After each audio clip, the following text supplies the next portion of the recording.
Hey DIY smart homers, welcome back to part 2 of the creating your DIY smart home.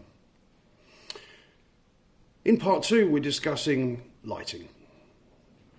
And the reason that we're discussing lighting is it's how most people get into the ability to start seeing what home automation and what smart homes can do, and the capabilities that they can do. So welcome to my house.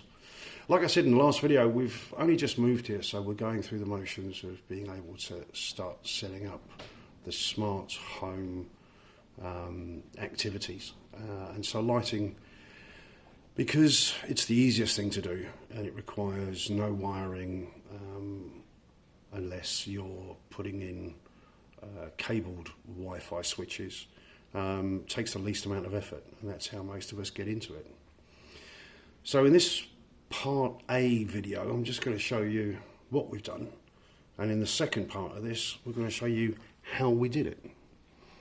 So, for example, turn the kitchen lights on. The following are some synonyms for example.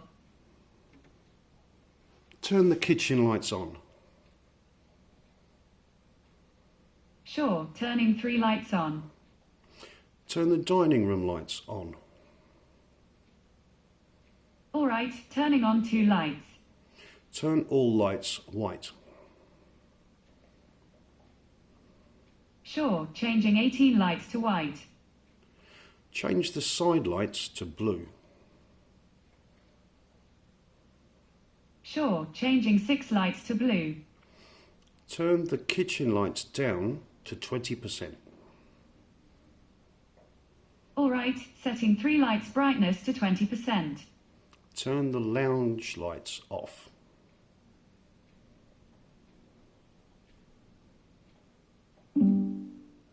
Turn the dining room lights off. Okay, turning 2 lights off. Turn all lights to lilac. All right, changing 18 lights to lilac. Turn all lights off. Sure, turning 18 lights off.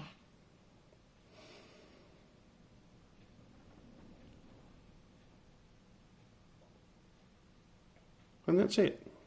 This is why it's the easiest thing to get into, and it has a quick and functional result. Now you could do that with Phillips Hue and it will cost you, I don't know, close to $1,000 with strip lights and spotlights and downward normal colour lights. It's a very expensive pastime. But with the Xiaomi or Aqara or Yi lights, which are all integrated, 18 lights will cost you a fraction of the price. And they do strip lights and they do spotlights. So have a quick look on trademe.co.nz and do a search for DIY smart home and see some of the stuff that we've got there, and you'll see just how cheaply you can do that. The reason I keep plugging that is because this is not a sponsored or paid video.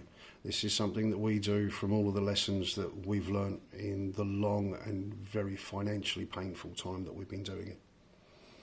And so on that note, we'll jump to the second video and show how we configure the lights with either the Aqara or the MiHome app, and how we did the Google integration so that we can have voice control over all of our lights. Until then, love you all, stay safe, and carry on DIY smart homing.